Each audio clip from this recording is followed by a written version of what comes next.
আল্লামা রইসুদ্দিন রহমাতুল্লাহ আলাইহির ঘোষণা দেওয়া হয়েছে।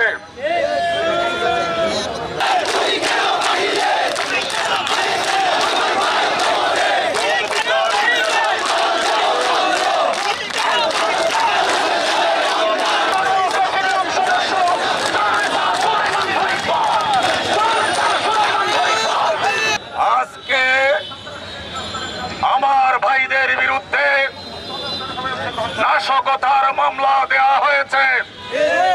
আমি আজকের সমাবেশ থেকে অবিলম্বে এই মামলা প্রত্যাহারের দাবি জানাচ্ছি।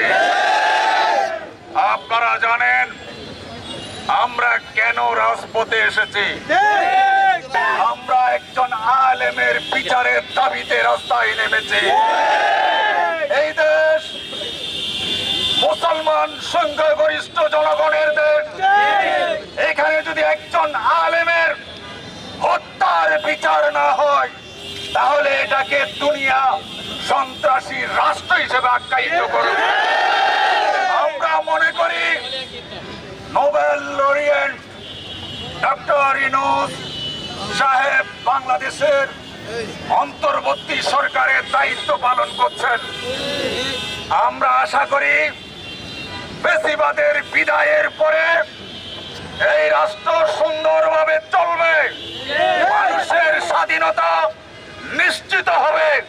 কিন্তু আমরা ওই গাজীপুরে আমার ভাই আল্লামা রইসুদ্দিনকে যারা পরিকল্পিতভাবে হত্যা করেছে, একই গোষ্ঠী গতকাল আমাদের সংগঠনের শান্তিপূর্ণ অবরোধে আক্রমণ করে আমার ভাইদেরকে হত্যা করার চেষ্টা করেছে।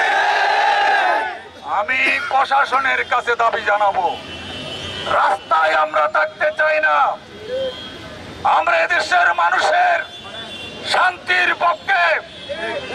আপনারা গাজীপুরে যারা আসল খুনি তাদেরকে গ্রেফতার করুন অথবা তাদের নাম বলুন, আমরা আপনাদেরকে রাজসাক্ষী বানাবো। আমি উদাত্ত আহ্বান জানাবো, গতকাল শান্তিপূর্ণ অবরোধে যারা বিশৃঙ্খলা করেছে আপনারা ভিডিও ফুটেজ থেকে তাদেরকে গ্রেফতার করুন এবং নিরপরাধ যাদেরকে গ্রেফতার করেছেন, মামলা দিয়েছেন, আমরা অনুরোধ করব দয়া করে সেই মামলা প্রত্যাহার করুন। বান্ডেল থাকলে প্রতি সেনমানিতে টাকা বাঁচবে। বিকাশ সেনমানি বান্ডেল কিনে জিতুন প্রতি লেনদেনে। গতকাল যেই নৃশংস হামলা আমাদের শান্তিপূর্ণ অবরোধ কর্মসূচিতে শহীদ রইসুদ্দিনের হত্যার বিচারের দাবিতে আমরা অবরোধ কর্মসূচি দিয়েছি।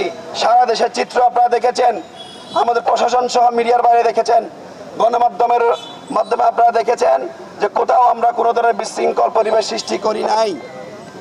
এমতো অবস্থায় কয়েকটি জায়গায়, মুরাদপুর সহ কয়েকটি জায়গায় আমাদের উপর চিহ্নিত সন্ত্রাসীরা কিছু লাঠিয়াল বাহিনী এবং হেলমেট বাহিনী আক্রমণ করে আমাদের এই শান্তিপূর্ণ অবরোধ কর্মসূচিকে ছত্রভঙ্গ করার চেষ্টা করেছে। তারই ধারাবাহিকতায় আমাদের নেতাকর্মীদেরকে, টোটাল 27 জন নেতাকর্মীদেরকে তারা গ্রেফতার দেখিয়েছে এবং গ্রেফতার করেছে। তার মধ্যে পরীক্ষার্থী হিসেবে 6 জনকে আমরা মুক্ত করতে পেরেছি গতকাল। আজকে তাদেরকে নিয়ে আমরা চট্টগ্রাম কোর্টে তাদেরকে এজলাসে তোলা হয়েছে।